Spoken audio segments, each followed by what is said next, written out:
Well, welcome back to the channel, everyone. Today, I'm going to continue our conversation on off-grid properties. So I'm here right now on my 20 acres that I own here in West Tennessee, and it is completely off-grid.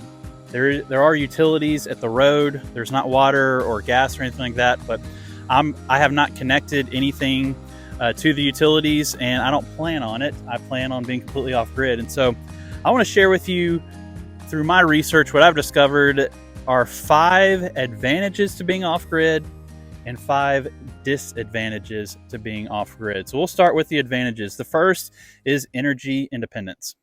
That should be a no-brainer. Off-grid living means you're generating your own power, which can help you be less reliant on the grid and all that's associated with that, including the fees, the services, power going out on you if there's a storm and things like that.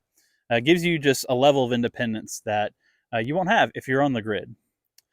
Number 2 is the environmental benefits. Now, depending on where you live, your energy may be created differently than here. Here, it tends to be hydroelectric and nuclear. And where you live, it's probably coal, but may not be. But I care about the environment. It's something I'm passionate about. There's a reason why I wanted to be off-grid and to maintain a healthy ecosystem for the wildlife and the habitats that are on my property. And so when you're off-grid, it means that you're probably using renewable energy sources like solar or wind power, which are better for the environment, especially in the long run. And so right now I'm at the beginning stages of building our cabin, and that's what we'll be using as solar power with a battery bank, and we'll be completely off-grid. Number 3 is reduce living expenses. By generating your own power, you can reduce or even eliminate monthly bills. Additionally, off-grid living involves living simply and more sustainably, which can lead to further cost savings. So if you're a follower of our channel, my channel, you know that our family, we are minimalists. And again, there's a whole spectrum of what that is and how it's actually lived out.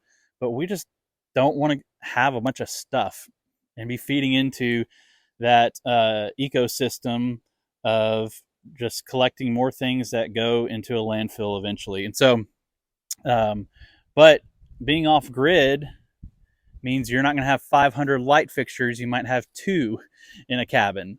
And it means conserving the energy that you're using. And that's what I want. Like when I'm out here at my property, I don't want to be surrounded by technology. I don't want to have internet access. Like I want to be connecting to nature and with the Lord by quieting my mind and spending quality time in His Word, in worship, and with my family. And so, but one of the side effects, again, I'm just chasing a rabbit now, is just that expenses that you're reducing. You're just simplifying things when you're off grid. Number 4 is privacy and seclusion. Many off-grid properties are located in very remote areas. And for me, privacy is huge. It's one of the primary reasons why I purchased this property. It is off a side road that's off a side road that's off a side road that's off a side road. I have no one on either side of me. There's a cemetery across the street at the road, so there's no one across from me. And privacy is a huge deal. I could have built my cabin right there by the road. There's a cleared spot that's like flat and perfect for it. But I chose to come down here in the woods because I wanted seclusion and privacy. And being off grid, there's not like telephone and power lines running off the road where people are like, yeah, there's definitely something back there. I don't want anyone to know that I'm back here.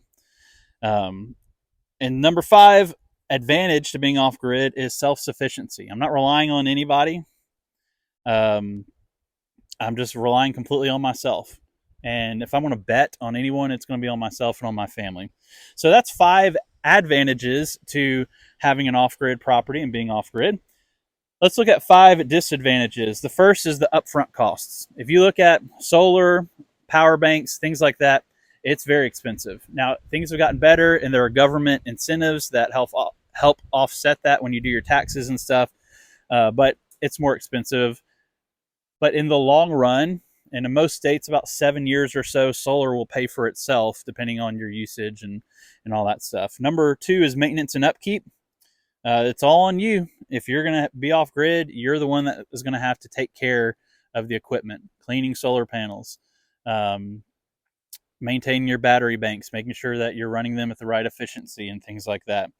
Number 3 is limited access to amenities. So when you're off grid, you tend to be further away from things like a grocery store and things like a hospital and schools. I'm not too far away from a grocery store, which is another reason why I love this property, is that I can be there pretty quickly and get what I need. But you have limited access to a lot of things that big cities have, and it's a no-brainer. Number 4 disadvantage is that you are weather dependent. Now, I'm here in the woods and I've cleared the land for my cabin site, and right now it's almost noon, and of course this is in April, but there's not a whole lot of sunlight coming in here, and so it's going to take some time to charge the solar panels when I'm sitting here in the middle of the woods.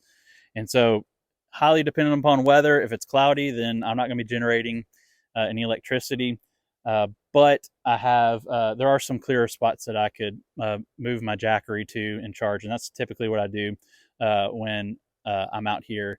And so you are weather dependent for sure. And then number 5 is limited power supply. You generate your own power, and but it's limited. Last night I slept here in my tent and I used a heating blanket, and with my Jackery Explorer 1000 I used about 30% of the battery just by heating myself throughout the night. So that's I got it for price $750 for the Jackery, and that shows you how far it goes, especially when it comes to heat and things like that. Energy doesn't go very far. Now, if you're running LED lights and charging devices, you can get a ton of use out of it, but you do have a limited power supply, and so you have to decide what you're going to use the power for. And if it's just lighting and things like that, it's pretty cheap, but it is limited and it will run out. So those are 5 advantages and disadvantages to being off grid. Some things for you to consider if you're looking at buying a piece of property or going off grid. And hopefully you found this information good. If you want to know more about the off-grid lifestyle, minimalism, family adventures, the cabin build, I would encourage you to subscribe, and God bless you.